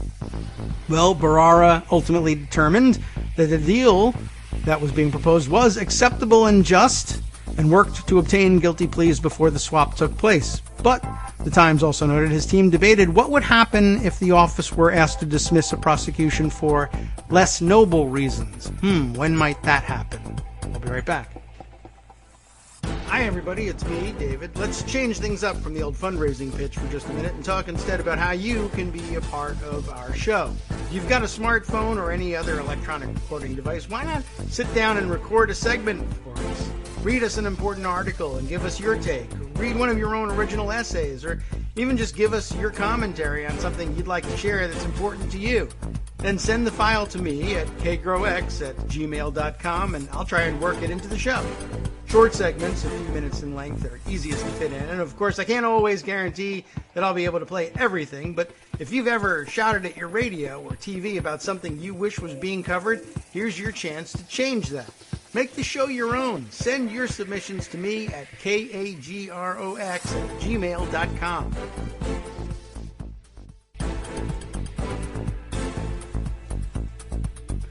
Welcome back now to the Kagro in the Morning Show here on Netroots Radio. It seems we're dedicating the entirety of the show to this very narrow legal point, but it's actually quite important, and it's leading to some good observations, certainly. Michael Musson has another one, interestingly enough, on the impeachment question. This is a good framing for it before we return to one of the reasons for which they might be moving towards the impeachment. But this is a good point. He says, I think the Dem leadership mistake is making the election a referendum on Trump. The House needs to impeach and make the election a referendum on the Senate. And that's a pretty good formulation of things. And I don't know whether, it doesn't ordinarily occur that the House would set up a referendum on the Senate. But I guess, why not? Why don't they go ahead and do that? There's no love lost usually between the House and the Senate. Why not do that? I mean, it's stupid to waste your time. I'll say this. It's a stupid thing, period. You just lose on the question of, is this a stupid thing? It is a stupid thing to waste energy trying to make a presidential election a referendum on the current president. It is one anyway. It doesn't matter what you try to do. I dare you to try to make it not a referendum on the sitting president. All re-election efforts are referenda on the sitting incumbent. That's what we're doing here. So the idea of wasting your energy trying to make it even more of a referendum on Trump is ridiculous. Of course, what they're really trying to do is make it a referendum on issues that Trump has failed the American people on, and that's maybe that's stupid in itself. Is that just so much of an abstraction? Do we think that, maybe ordinarily mainstream America is uncomfortable making re-election efforts a referendum on the person of the president, but I don't think so. It's really easy for me, but maybe I'm unusual, but I don't think so. I actually think that it would be pretty typical of the way people handle their election decision making. Probably most people, I don't like that guy. Or I could see myself having a beer with that guy. I think that's the level on which they're operating. But anyway, it is a referendum on Trump anyway. You can try to persuade people to your side of the referendum by discussing policy issues, yes. But to the extent that you're working to make it a referendum on Trump, don't bother. We're there. You could try something else. If you put your effort into it, I don't know if you would be able to successfully turn the election into a referendum on the Senate. I think you probably could, especially if you did something like this and threw the ball into their court and they failed to handle it, I think you would find yourself with a referendum on the Senate pretty quickly. But, even if you think you can't do it, there's no reason to spend any time trying to make the election a referendum on Trump. Okay, so I put that out there. I think that's an interesting take on things and probably a good formulation of it. And maybe that combined with what we're wasting our time with today, the take care clause, will help move people towards impeachment. The take care clause wouldn't have much to do with Congress except to help clarify the issue. Why do you need, what reason are you giving for moving towards impeachment if saying losing all my power as a member of Congress is not enough or not appropriate in discussion with voters? Who cares if you're losing personal power? Okay, that might be a legitimate objection. Well, you might say, look, I'm impeaching him for a number of reasons, not the least of which is that we don't have any idea whether or not the president is acting properly in his fiduciary duty, his duty of fidelity to the American people. We don't know. We can't figure it out, and he won't let us. And whether we find dirt on him in his financial dealings or not, the point here is that he's supposed to be taking care that the law be faithfully executed. And not only can we not tell whether he's taking that oath seriously, we can't even get our hands on the evidence that might be exculpatory to him, and he claims is exculpatory, because he is directing the OLC to tell the rest of the government not to cooperate with our inquiries, which if we can't operate as a check and balance on him, our whole system gets thrown out of whack. You all remember checks and balances from civics, right? If we take those away, is that a good thing or a bad thing? And if you don't come to the conclusion that taking away checks and balances is a bad thing, well, you might just be a Trump supporter or whatever. But most people will say, I learned about those. Those are good things. Yes. Well, if we can't use them, if they're gone, is that a bad thing? Yes, that would be a bad thing. Is that a bad enough thing that what would happen? Democracy would collapse? That's what we were taught. Yeah. Well, he's doing that. Well, but he might have some good reasons for it. Well, he might, in which case he's going to have to explain them. But he's going to have to give up that information and then convince you that he's right about it and we're wrong about it. But he won't do that. And we can't be sure this democracy we have is going to work unless we can do that. If we can lay the facts out and have an argument about what they mean and he wins, then he wins. And if we win, then we win. But if we can't have that discussion and get those facts, the Constitution says he's got to go. There's got to be somebody else there who will work within the systems of checks and balances to make sure that he's constantly legitimizing himself to the American people. That should work. And I guess little by little, it is. Even members in marginal districts are coming to that conclusion. Okay, so that's my connection. Thanks for the comment, Michael. It looks like a lot of people agree with it. If Twitter is any judge of these things. All right, so back to the article on the take care clause and Mueller's interpretation of it from Quinta Jurecic. We had just given the example of what happened in Operation Ghost Stories and the spy swap. So what did actually happen in the end? President Obama had authorized the swap. Could this be considered obstruction under Mueller's framework? It was, after all, the use of Article 2 authority to influence an official proceeding by pushing Barrara's office to speedily obtain guilty pleas. But the question is obviously absurd. Obviously, right? Everyone says, that's absurd. There is no serious argument, and there really isn't, that Obama was acting on the basis of anything other than, as Mueller puts it, a clear governmental purpose with no credible basis for suspecting a corrupt personal motive. We did get to this yesterday, and I think you will find among the deplorables in their basket that there are, of course, people who believe that that's not an assumption that Obama was entitled to. But it's an alternative fact to which we don't actually give equal airtime. But you know how the press works in this country. Well, we don't know for sure that he didn't have a corrupt personal motive. Maybe he was being bribed by Putin. Sure, maybe. Or maybe he was being bribed by Martians. Maybe he was getting paid in green cheese from the moon. They all hold equal weight. Why not give equal time to those discussions on Meet the Press? Well, they won't, because those arguments are ridiculous.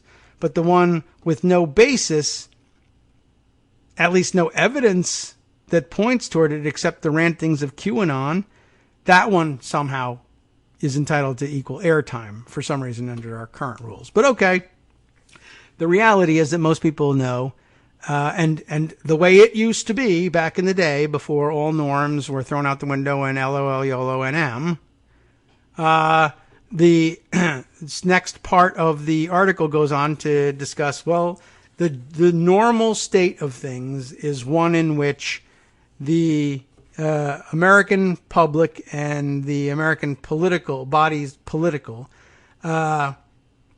give the benefit of the doubt, essentially, to serving, to public servants. Everyone always has their suspicions, and that's why we do the trust but verify thing, I guess, and why there's oversight and checks and balances. But the baseline presumption before Trump, and it's not necessarily clear that that should have been the case all the time before Trump. We might have exhausted that patience a little earlier, is that people are acting in the public interest unless we can prove that they're not. The assumption being that they take their oaths seriously.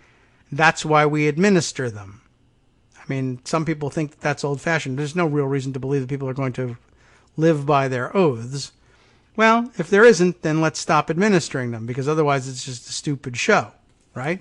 Some people could probably accept that and say, yeah, we should. Of course, that just opens the door to all sorts of problems, but all right. In the early days of the Trump presidency, Benjamin Wittes and I, Quinta Jurecic, argued that the fundamental difference between Trump and normal presidents came down to the oath of office. See, we just got there.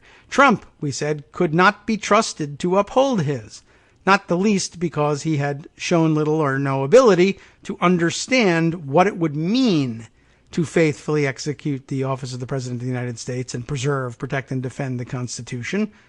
While Mueller doesn't point to the oath of office, it's notable that Kent, Lieb, and Sugarman situate the take care clause alongside the oath as the twin commands of faithful execution, emphasizing the president's duty of fidelity to the law. Remember that phrase from earlier today? Wittes and I understood the presidential oath as the essential animating factor behind the presumption of regularity. The idea that, as the Supreme Court wrote in 1827, and I guess we should probably, was that by any chance one of the cases that we, I don't think so, mentioned earlier, but no. Early case, 1827. By the way, I guess I'll let you know. Martin versus Mott is the name of the case. Every public officer, they say, is presumed to act in obedience to his duties until the contrary is shown. In their own work on applying obstruction statutes to Article 2, Daniel Hemmel and Eric Posner understand the demonstration of corrupt intent on the part of the president as overcoming of the presumption of regularity, though they don't rely on the take care clause or the oath to reach this point. I mean, and you don't have to. I think it's probably an innate part of our understanding of what the president or any public official is supposed to do, that they're supposed to have a fidelity to the public, and there will always be a presumption that that's what they're doing unless there's an evidentiary showing otherwise. You don't necessarily need to say, well, remember, they did take an oath to do that. Yes. I mean, so I guess that could be an argument for saying, get rid of the oath. They're presumed to have this duty and presumed to be honoring that duty no matter whether we have that oath or not. So there's some contrary authority we'll have to acknowledge, right? To return to the ghost stories example, there was nothing about Obama's actions in that case that overcame the presumption of regularity. In part, I would argue, because both the public and other office holders, including Barara, trusted Obama's oath of office. Or I guess if you want to put it as Hemmel and Posner would do it, because there was no reason to believe he was doing otherwise, and he innately understood the obligation that he had to the public in the same way that the public understood it. Right? So absent oaths, you can still get to the same conclusion. But an oath certainly makes it overt, and it's helpful in that sense. Some people need an overt demonstration, right? On that scale of personalities that we're constantly harping on. Some people need to see it demonstrated. Mueller does use the notion of the presumption of regularity, though he applies it to the actions of prosecutors, not the president. But the concept is a useful way of framing how Mueller's legal reasoning contextualizes Trump's actions, to locate Trump so far outside the norm and to argue that future presidents will likely not be hampered by the precedent set by Mueller's reasoning is also to insist, in part, on reestablishing the presumption of regularity for the office of the presidency more broadly, if not for the current office holder. Let's clarify with this by continuing on here. As long as future presidents honor their oaths, Mueller suggests the center will hold. These presidents will not need to worry that their conduct could be construed as obstructive, like in the case of the spy swap, right? Future presidents don't have to worry about that even if we indict this president. Because unlike Trump, they will rigorously maintain the distinction between actions taken for the good of the public and actions taken for corrupt personal purposes. Does that assume too much? It might. I think she thinks so too. In fact, she goes on to say, this is a profoundly conservative position on Mueller's part, in the apolitical sense of maintaining and caring for established institutions. In this, it's of a piece with the general conservatism of Mueller's approach. He chose, and maybe I should say he chose, to abide by the Office of Legal Counsel opinion barring the indictment of a sitting president, and to color well inside the lines of what his mandate allowed, marking himself, as Paul Rosenzweig has written, as at his core an institutionalist, like Mitch McConnell, right? Okay, I'm joking there. But you see, we've gotten around to exactly the same place where we were before, meaning we've done a pretty good job, I think, in explaining all of this thing. He chose to abide by the OLC opinion, which led to a DOJ policy. And I don't know whether he's more moved by the fact that it was enshrined as DOJ policy than he is by the magic of the OLC, possibly. But essentially, they're now one and the same. The conservatism of Mueller's Article 2 analysis is less obvious, given that it does, in some ways, break new ground.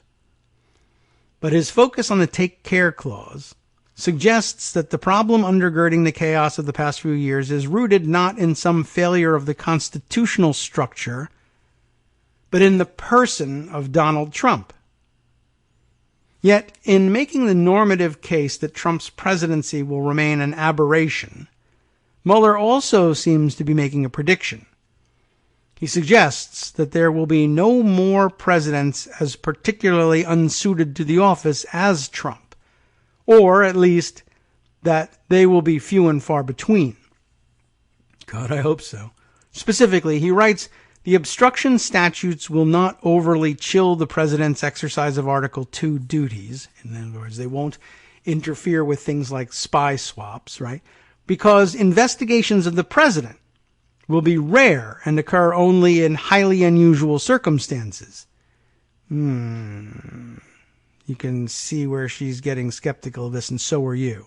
Benghazi, right? It wasn't an investigation of the president per se, but it easily could have turned that way. Solyndra, Fast and Furious, take your pick, right? In other words, Republicans, like Mueller, as a matter of fact, but Republicans are very likely to find, claim, or provoke these highly unusual circumstances, or not even make the claim. They'll just do the investigations because they can. They said they were doing that about Hillary Clinton, and she wasn't even president. You don't even have to become president for them to start doing these things to you.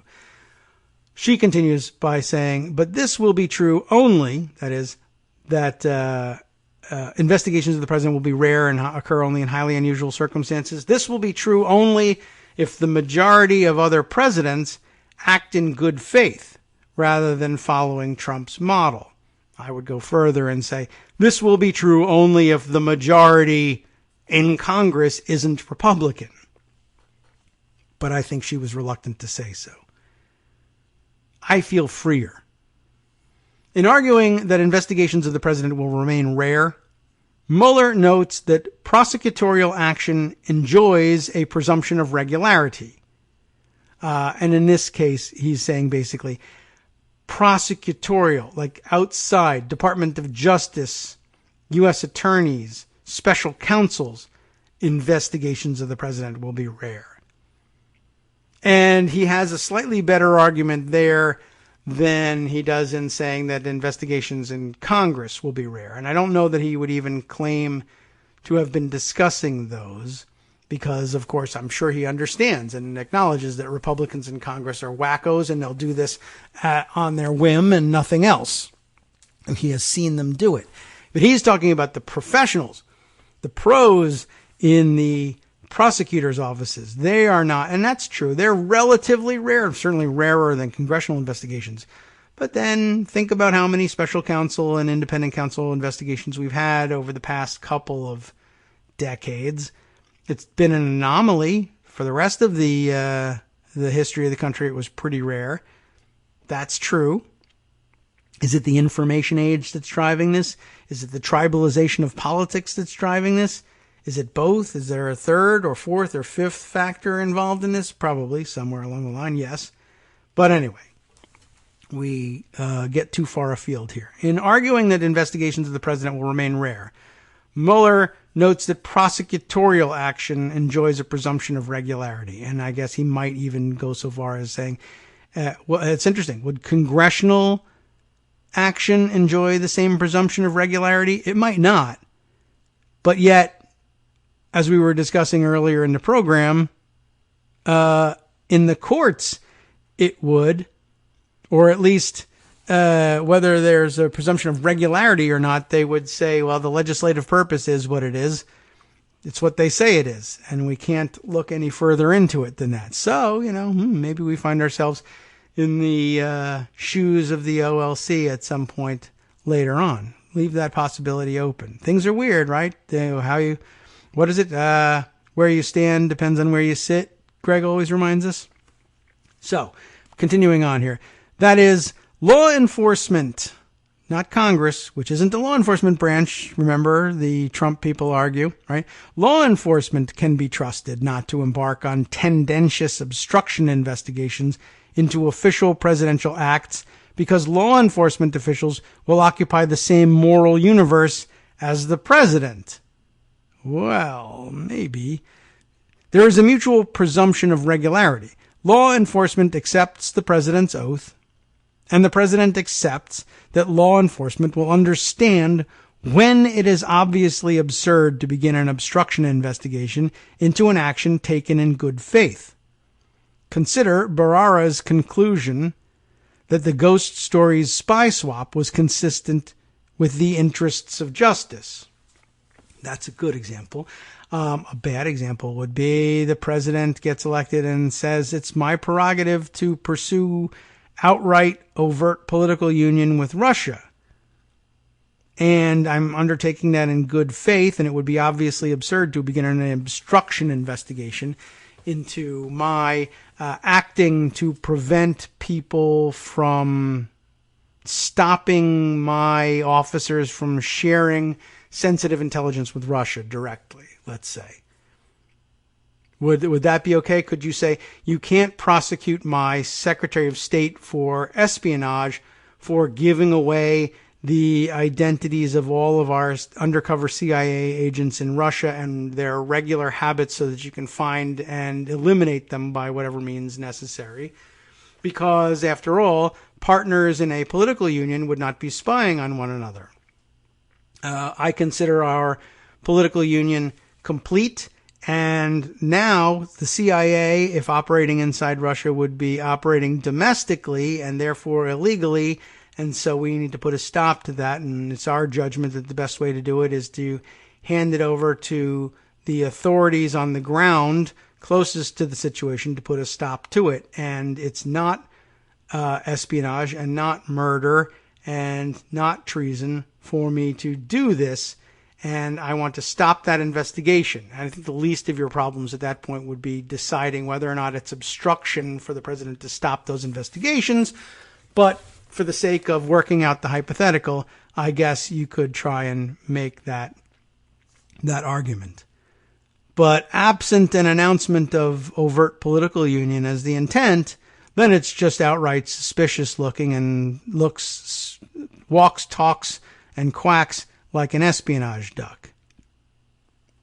But okay, it's worth a thought exercise.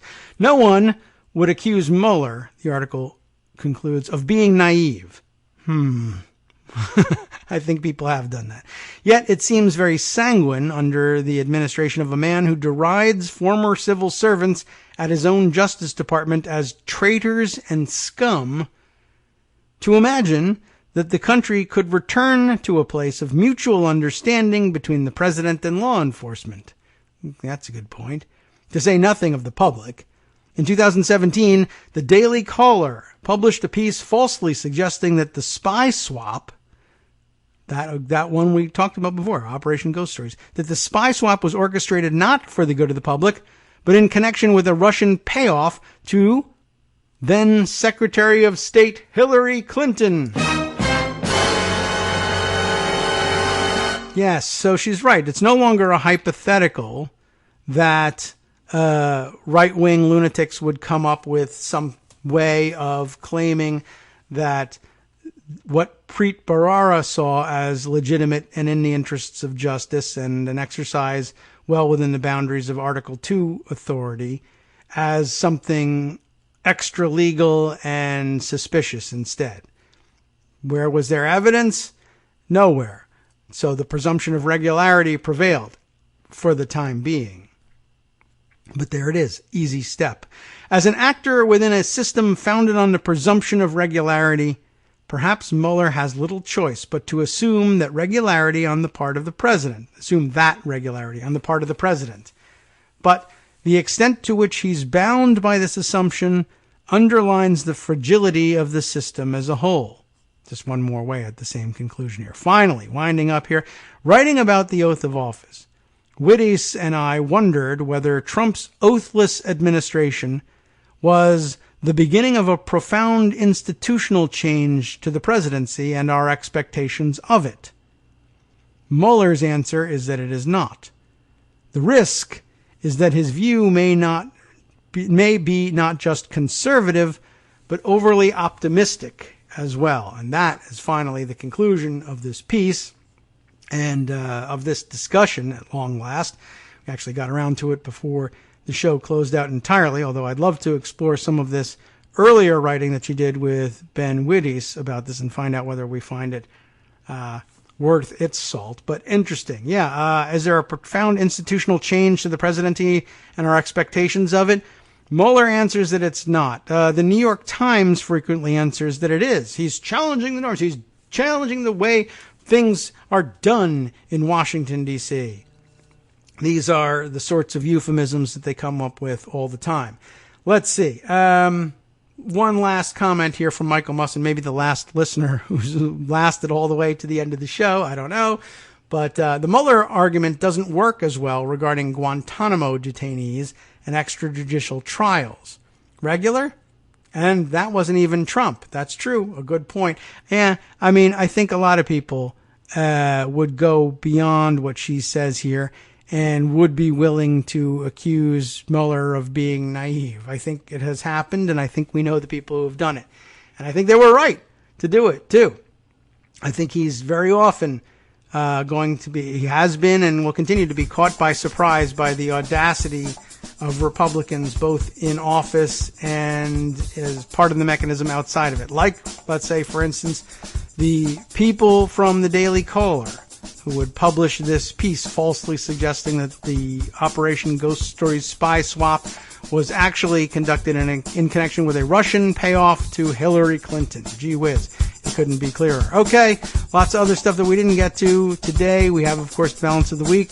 Wednesday, we return to regular order with Greg Dworkin joining us, but once again, without the services of Joan McCarter enjoying her National Lampoon European vacation, I'm sure. So we'll get back to this. We'll get on to a couple other smaller bore stories that are always interesting and help fill in the picture everywhere, maybe including a few foibles of Donald Trump, let's say, non-charitable charitable largesse, another instance of his claiming to be a philanthropist and turning out to be just a tax cheat after all. So, okay, we'll catch up with that. We'll catch up with legal opinions coming out of the Supreme Court. Maybe we can entice Armando to join us in that. And in the meantime, time now to hand things over to Justice Putnam for the West Coast Cookbook and Speakeasy. Next, right here on Netroots Radio. From Daily Kos Radio on netrootsradio.com. You have been listening to the Kagro in the Morning Show with David Waldman. Stay tuned because there's some hot stuff coming. Jon Stewart is in the fight with Mitch McConnell. Apparently tells him why exactly he's bent out of shape. Clarence Thomas admitted he wants to burn down the very idea of courts, that courts should obey precedent. Seems like a long time coming, and that good for you coming out, Clarence. We'll hear about that next.